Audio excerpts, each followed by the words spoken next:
L'interprétation judicieuse des textes qui puissent être compatibles avec la vérité scientifique. Cette étape, c'est la dernière étape de la démarche scientifique inclusive, la première étant de s'appuyer sur la vérité scientifique pour déterminer le calendrier lunaire IMSEC et disqualifier les autres calendriers artificiels. Le premier sujet, c'était concerné le postulat du jour légal. C'était une invention humaine et donc de ce fait, il n'y a absolument pas de texte donc à la source et nous nous sommes appuyés sur la vérité scientifique pour montrer que ce postulat n'avait absolument rien de légal, tout simplement car il ne s'applique pas la moitié du temps. Nous allons nous contenter simplement de rappeler les vérités suivantes, c'est que la nuit précède le jour si et seulement si la conjonction lunaire survient le jour, dans l'intervalle de temps Imsek-Maghreb. Le jour précède la nuit si et seulement si la conjonction lunaire survient la nuit dans l'intervalle Maghreb-Imsek, dans le sens des aiguilles d'une montre, et la conjonction lunaire survient la moitié du temps en moyenne dans chacun des deux intervalles. Les calendriers qui utilisent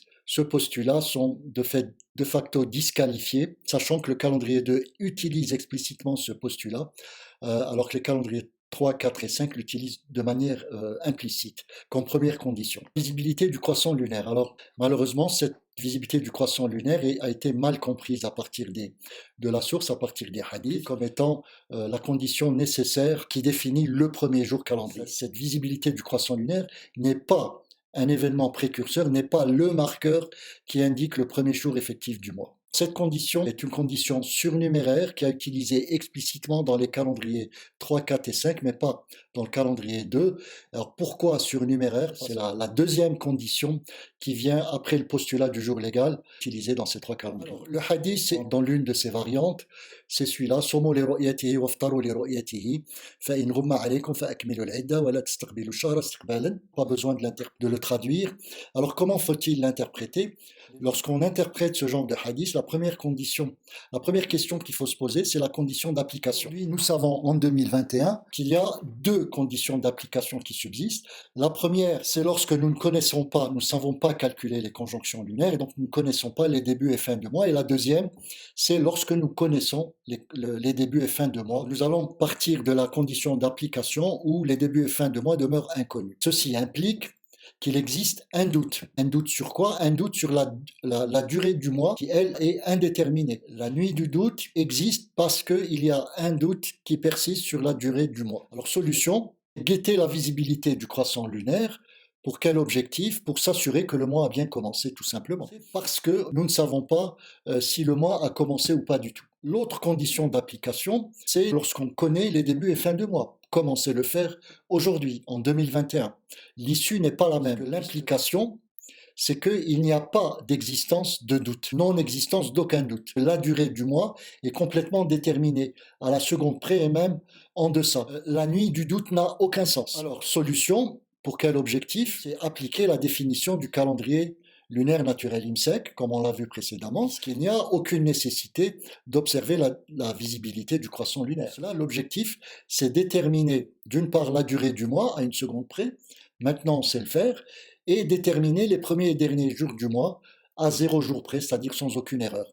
Là, dans ce cas-là, on est à 2-3 jours près, et là, on ne fait absolument aucune erreur. On va recenser tous les jours qui commencent à l'heure de IMSEC entre deux conjonctions lunaires consécutives. L'interprétation la plus judicieuse de ce texte consiste à dire que l'on retarde seulement pour s'assurer que le mois a bien débuté. Dans le cas contraire, si on est sûr que le mois a bien commencé, notamment par la connaissance des conjonctions lunaires, alors il n'y a aucune raison de retarder l'échéance. Il n'y a aucune nécessité de retarder. Donc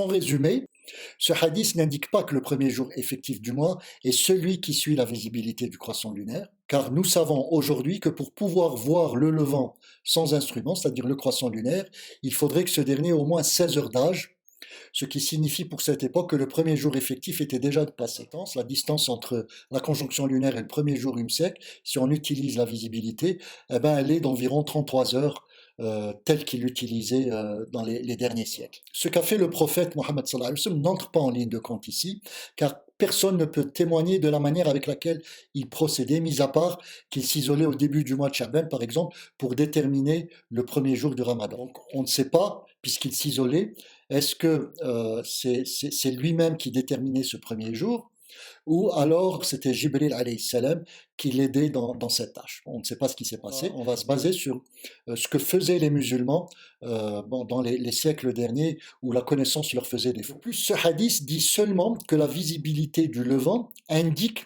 que le mois a effectivement commencé et qu'on peut dans ce cas entamer ou arrêter le jeûne, mais nous ne savons pas si c'est le premier, le deuxième ou le troisième. Donc il n'indique pas que c'est le premier jour effectif du mois, il indique simplement que le mois a effectivement commencé. Et cette interprétation est confirmée davantage par l'obligation de retarder d'un jour entrée en matière dans l'activité rituelle en cas de couverture nuageuse. Le premier jour effectif de mois ne peut en aucun cas dépendre de la couverture nuageuse, mais seulement de l'alignement Terre-Lune-Soleil. Là, c'est la preuve apportée en image, puisque là, on a les phases lunaires pour mai 2020 qui ont été déterminées par Astronomie-1 en France. Nous voyons que la conjonction lunaire a eu lieu le 22 mai 2020 à 19h39. J'ai pris 19h37, peu importe. Nous voyons ici deux possibilités de nuit du doute qui se présentent. La première, c'est le 22, pour ceux qui utilisent le calendrier 4, qui est le calendrier calculé, ou le calendrier 5. Et la deuxième, c'est le 23, pour ceux qui utilisent seulement le calendrier 5, c'est-à-dire le calendrier non calculé. Dans le cas de la nuit du doute prise le 22, le premier jour calendrier sera le 24, puisque le levant n'est pas visible, donc décompte à 30 jours et premier jour le 24. Si la nuit du doute a lieu le 23, donc comme ici, donc ce qui est le cas pour le calendrier 5, on voit que le levant n'est toujours pas visible, donc le premier jour de Chouel sera le 25. Alors que si on prend directement le calendrier lunaire naturel IMSEC, le calendrier numéro 1, ben on voit que le premier jour sera le lendemain de la conjonction lunaire, c'est-à-dire le 23, et ceci nous éviterait 1 à 2 jours d'attente inutile. Nous allons résumer la cohérence et la consistance des différents calendriers, d'une part par rapport à la bonne compréhension du hadith de la visibilité, et d'autre part par rapport au rejet du postulat du jour légal. Donc là, on a les 5 calendriers, et ce qu'on peut voir, c'est que tout d'abord, le calendrier 1, qui est le calendrier lunaire naturel IMSEC, lui, il comprend bien le hadith de la visibilité puisqu'il n'utilise pas cette condition de visibilité. Il se base sur la connaissance des conjonctions lunaires, donc durée du mois déterminé, et il rejette le postulat du jour légal, donc il ne reconnaît pas le temps de référence absolu. Et grâce à cela, on a une définition unique universelle qui se décline sur 3 régions calendaires. Ce calendrier, c'est le seul qui doit être utilisé. Ensuite vient le calendrier numéro 2, qui est le calendrier artificiel IMSEC. Donc lui, il comprend bien aussi le hadith de la visibilité, puisqu'il ne l'utilise pas, ce n'est pas une condition. Par contre, il ne rejette pas le postulat du jour légal, il utilise un jour absolu commençant au mardi. Ce calendrier n'est pas utilisable pour ce qui concerne le jeûne. Par contre, c'est le moins mauvais des calendriers artificiels, puisque son temps de latence minimum est le plus faible. Ce calendrier a une certaine consistance par rapport au calendrier naturel Maghreb associé. Ce calendrier peut définir la parité des nuits potentielles du destin. Même s'il n'est pas utilisable, il est quand même le moins mauvais des calendriers. Contre, calendrier 3, 4 et 5 font la même chose, c'est-à-dire ils comprennent mal le hadith de la visibilité, ils ne rejettent pas le postulat du jour légal. D'abord, ils sont bien sûr non utilisables, et surtout, ils sont incohérents, inconsistants et instables. Ils n'ont pas de sens, ni d'un point de vue scientifique, ni d'un point de vue du texte scriptural. Par contre, le calendrier 5, lui, bien que il ait mal compris le hadith de la visibilité et ne rejette pas le postulat du jour légal, donc évidemment, il est hors temps, aujourd'hui en 2021, ce qui n'était pas le cas jadis, les siècles derniers, mais il peut avoir un sens si la table astronomique n'est pas accessible. C'est-à-dire si on est dans des contrées où on n'a pas accès à l'information, on n'a pas accès à Internet, où on n'a pas accès aux informations données par la table astronomique, ben à ce moment-là, on n'a pas d'autre choix que d'utiliser le hadith dans sa première définition. Par défaut, les siècles derniers, lorsqu'on ne connaissait pas les conjonctions lunaires. C'est que les deux plus mauvais calendriers artificiels utilisés dans le monde musulman sont, contrairement à ce qu'on attend, ce sont les calendriers 3 et 4. Pourquoi? Parce que la science a été mal utilisée et ne les a pas rendus meilleurs que les autres, malheureusement. Alors, ce sont les calendriers qui sont le plus en vogue, plus utilisés en Europe, notamment en Occident, le choix le plus mauvais. Bien sûr, il y a une grosse pression marketing.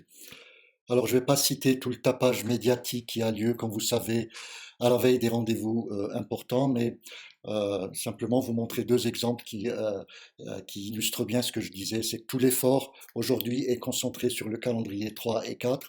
Donc par exemple l'IMCCE qui est l'Institut de mesure et calcul des éphémérides, basé à Paris.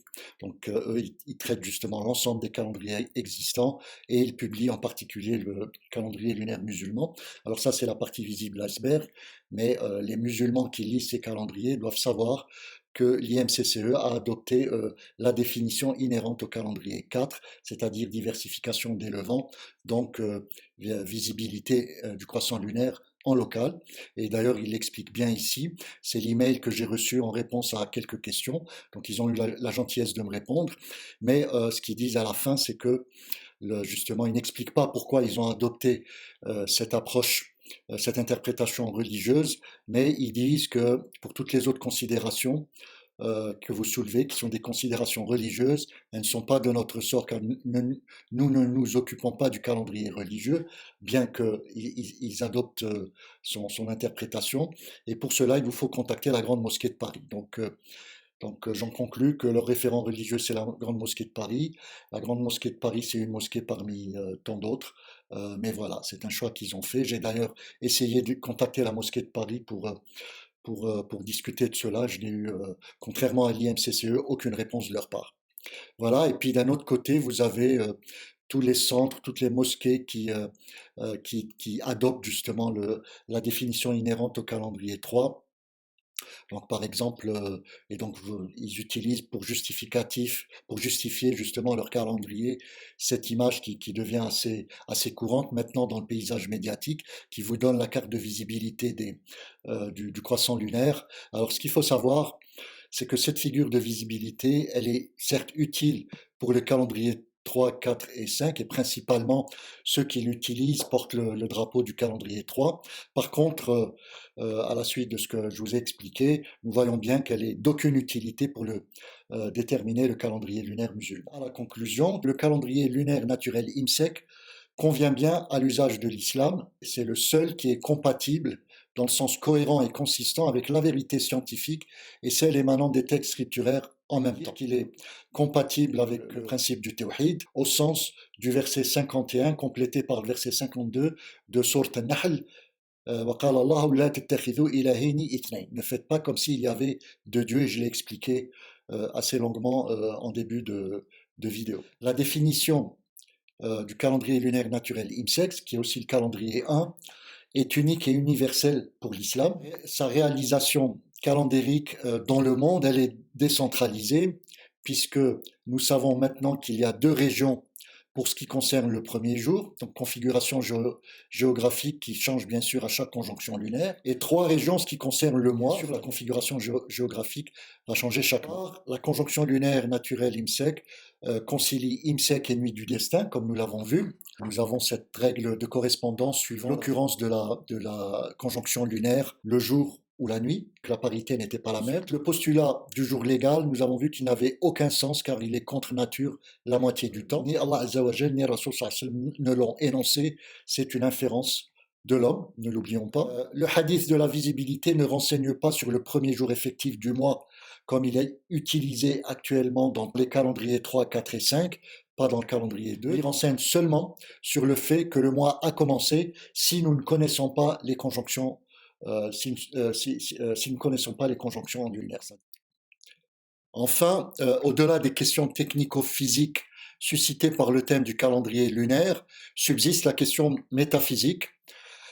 Autrement dit, dans quelle mesure les musulmans ont-ils la volonté et le souci cognitif d'interpréter, d'assimiler et de penser l'islam correctement?